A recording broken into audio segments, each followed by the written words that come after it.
अस्सलाम वालेकुम वबरकात। पाकिस्तान जिंदाबाद, इस्लाम पाइंदाबाद। अगर ये मैच ऑन द स्पॉट जीतना चाहते हैं तो मेरे इस टिप पर अगर अमल कर रहे हैं 100%, तो इंशाल्लाह मैं गारंटी देता हूँ कि इंडिया को हम बहुत अच्छे अंदाज से हम शिकस्त देंगे। समझें कि ये फाइनल हो रहा है इनका मैच, सही। फाइनल समझ के खेलेंगे, लड़ें। जैसे मैंने पहले बोला कि ये पूरी स्ट्रगल लगाएं।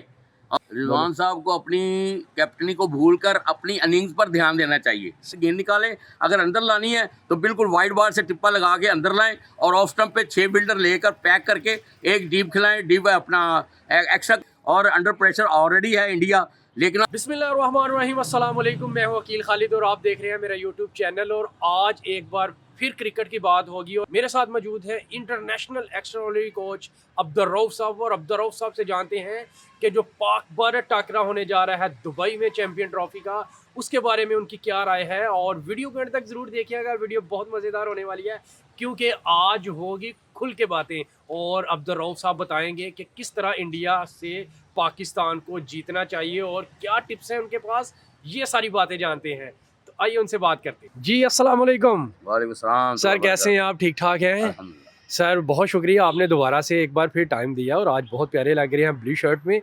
और सर ये है कि कोच साहब आप मुझे बताएं कि पाकिस्तान न्यूजीलैंड से हारा, वो क्या वजूहत थी और आगे पाक भारत इंडिया का पाक भारत जो टाकरा है, जो चैम्पियन ट्रॉफी का सबसे बड़ा टाकरा है, उसके बारे में आप क्या कहना चाहते हैं? बिस्मिल्लाहिर्रहमानिर्रहीम। बात यह है कि पहले तो हमें इस बात का ख्याल रखना होगा कि हमने प्रीवियसली जो न्यूजीलैंड के खिलाफ परफॉर्मेंस दी है उसमें हमारी बैटिंग और बॉलिंग दोनों फ्लॉप हुई है।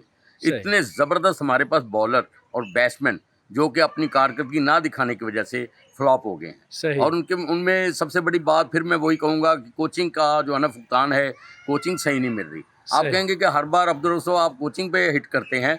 भाई देखें, ये बहुत ज़रूरी बात है, इसको आप ऐसे ना समझें। सही। जैसे बहुत सी मिसालें मशहूर हैं कि पीर की पहचान उसके मुरीद से होती है, उस्ताद की पहचान उसके शागिर्द से होती है, इसी तरह प्लेयर जो है उसकी पहचान उसके कोच से होती है। तो सही। बार बार इसलिए मैं ये कहता हूँ कि कोचिंग चेंज करें, कोई ऐसा कोच लाएं जो एक्स्ट्रा ऑर्डिनरी कोचिंग रखता हो। सही। ये तो दुनिया की कोचिंग आम जो है वो चल रही है, तो सही। उसका रिजल्ट भी वैसे ही होगा सर, जैसे दूसरे कोच दे रहे हैं। सर ये तो बात आपकी होगी, चलें छोड़ें इंडिया का, न्यूजीलैंड से हम हार गए, वो पिछली बात को हम छोड़ दें। अब आगे हमने खेलना है दुबई में, जो बड़ा टाकरा होने जा रहा है पाक भारत मैच, जो पाकिस्तान को जीतना ज़रूरी है, तो उसके बारे में आप कोई टिप दें, उसके बारे में आप क्या कहना चाहते हैं? अगर ये मैच ऑन द स्पॉट जीतना चाहते हैं तो मेरे इस टिप पर अगर अमल कर रहे हैं 100%, तो इंशाल्लाह मैं गारंटी देता हूँ कि इंडिया को हम बहुत अच्छे अंदाज से हम शिकस्त देंगे मार्जिन के साथ। और अगर हमारी बैटिंग पहले आती है तो इनको चाहिए कि पूरे ओवर खेलें और विकेटों को बचा के पूरे ओवर लाजमी खेलें। सही। और ये नहीं करना कि टॉस जीत के उनको दूसरी टीम को आपने जो बारी देनी है, सही। ये ऐसा कभी भी नहीं करना। याद रखें ज़िंदगी में, क्यों, उसका ऑप्शन क्या है, फ़ायदा क्या है, बेनिफिट क्या है। एडवांटेज ये होता है कि पहली बारी लेने में आप फ्री होते हैं, फ्री माइंड होते हैं, सही। आराम से आप खेल सकते हैं, आपके पास टारगेट नहीं है, आपके पास जीत हार का कोई मसला नहीं होता, आराम से अपनी जो है बैटिंग कर सकते हैं, जैसे मर्जी खेलें। लेकिन उसका मतलब ये नहीं है कि आप पहली बारी आई तो उसको स्लो आप करें, बल्कि कोशिश करें कि हर बॉल को बैट के साथ टच करें और हर बॉल पे एक तेज़ ड्राइव खेलें जिससे आपकी सिंगलें मिलें। कम अज़ कम सिंगलें ज़रूर लें। जब आप सिंगलें लेंगे, चौका छक्का आपको ऑलरेडी मिल जाएगा, दुक्कियाँ भी मिलेंगी, तिक्कियाँ भी मिलेंगी, तो लाजमी बात है वाइड भी मिलेगी, नो बॉल भी मिलेगी। तो फिर देखिएगा आपका जो टोटल स्कोर कहाँ पर जाता है। तो इंशाल्लाह उसके लिए ज़रूरी है कि एक बंदा आप में से पाकिस्तान टीम में से एक सेंचुरी लाजमी बनाए, 2 50 बनाए, तो इंशाल्लाह 250 से ऊपर स्कोर जो है वो मस्त हो जाएगा। 250 की बात तो सर ये पुरानी हो गई है, अब 250 वाली क्रिकेट नहीं रह गई। कम से कम 250 स्कोर होगा, इससे अबव होगा। यानी कि ये 3 प्लेयर अगर स्कोर करते हैं तो फिर पाकिस्तान का स्कोर 300 सवा 300 लगेगा इंशाल्लाह ताला। तो जो जीतने के लिए बहुत अच्छा है। इसके साथ हमें बॉलिंग में भी अमेंडमेंट करनी होगी, लाइन और लेंथ की। बॉलर चेंज नहीं करने, बॉलर ये अच्छे हैं, इनमें एक तब्दीली लाएं। स्पिन बॉलर जो है ना, वो मैं मशवरा देता हूं कि नुमान अली को ले आएं, या ऐसा ऑलराउंडर लेफ्ट हैंडर जो लेफ्ट हैंड अच्छी बॉलिंग भी कराता हो और बैटिंग भी करता हो, तो वो सोने ऊपर सुहागा होगा पाकिस्तान के लिए।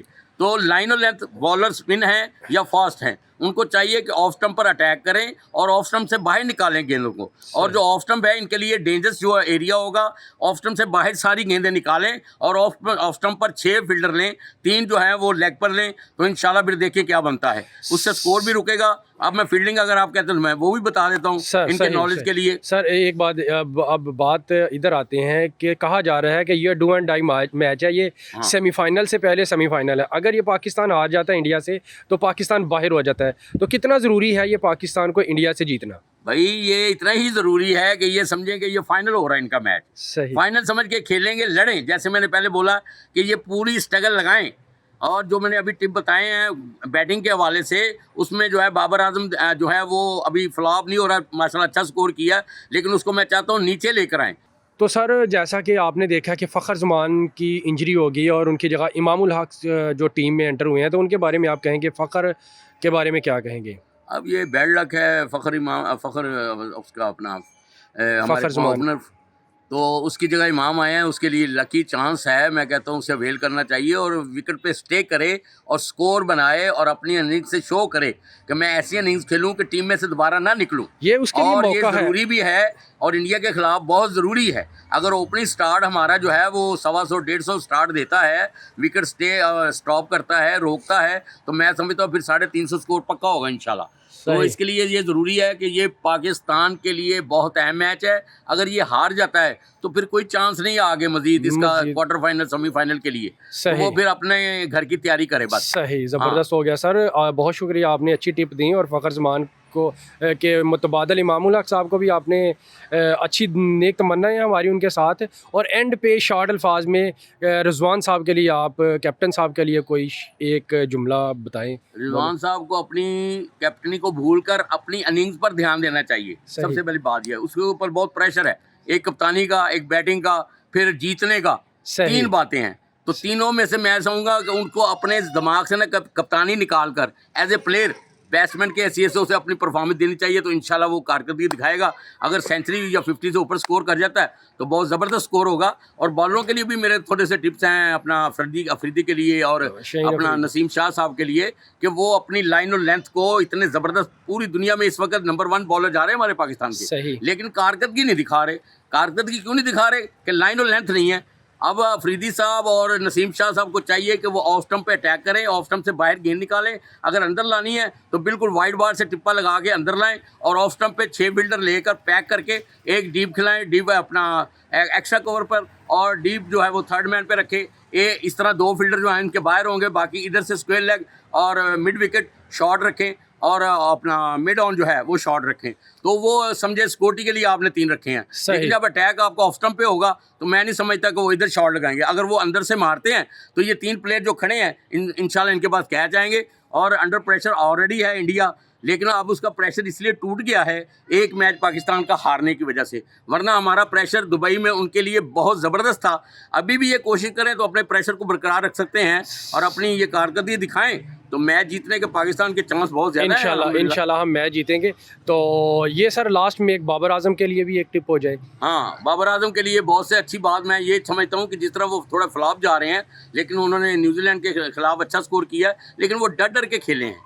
तो मैं चाहता हूँ वो खुल के अगर खेलना है तो पीसीबी को चाहिए उसको ज़रा थोड़ा सा पीछे ले आएँ, 2 डाउन ले आएँ या 5 डाउन ले आएँ, तो उस अपना 3 डाउन ले आएँ। वो क्या है कि 5 नंबर तक तो ओपनर ही होते हैं। सही, तो कारकर्दगी जो दूसरे साथी कारकर्दगी दे रहे हैं उनको प्रेफर करते हुए पहले खिलाएं, ताकि जो हमें स्टार्ट अच्छा मिले। मेरी बात सर आपने कह दी, जो मैं कहना चाहता कि पाकिस्तान को चाहिए कि इंडिया के खिलाफ खुले दिल से खेले और बड़े दिल से खेले। जी, ये बात आपने कह दी सर, बहुत शुक्रिया, आपने अपना टाइम दिया, बहुत मेहरबानी। तो थैंक यू सो मच। अस्सलाम वालेकुम व रहमतुल्लाहि व बरकातहू। पाकिस्तान जिंदाबाद, इस्लाम पाइंदाबाद।